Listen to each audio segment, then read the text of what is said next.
Election అన్నీ జరిగిపోయి రిజల్ట్గా వచ్చేసాయి. ఆ రిజల్ట్ బట్టి చూస్తే నారా చంద్రబాబు నాయుడు గారు సీఎం. అండ్ సేమ్ టైం కూటమి కూడా ప్రపంచం సృష్టించారు. కూటమి ఎక్కువ మంది గెలిచినారు కూడా. ఓటింగ్లో చాలా వైసీపీ చాలా చోట్ల ఓడిపోయింది, కానీ టీడీపీ గెలవడానికి కారణాలు అనేక ఉండవచ్చు, అనేక రీజన్ ఉండొచ్చు, అనేక హామీలు ఉండొచ్చు, అనేక నమ్మకాలు ఉండొచ్చు. అండ్ సేమ్ టైం వైసీపీ ఓడిపోవడానికి అనేక కారణాలు ఉండొచ్చు. ఆ కారణాలు నాకు తెలియదు. బట్ నేను చెప్తున్నది ఏమిటంటే టీవీలో చూసి చెప్తున్నాను. ఏ పార్టీ గెలిచింది, ఏ పార్టీ ఓడింది అనేసి చెప్తున్నాను. అండ్ జనసేన పవన్ కళ్యాణ్ గారు కూడా గెలిచారు.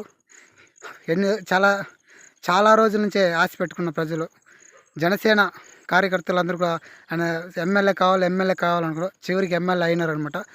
And same time Nara Chandrababu Naidu congratulation, హృదయపూర్వక శుభాకాంక్షలు గెలిచిన ప్రతి ఒక్కరికి కూడా.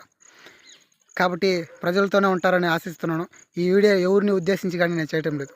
వీడియో నచ్చితే లైక్ చేయండి.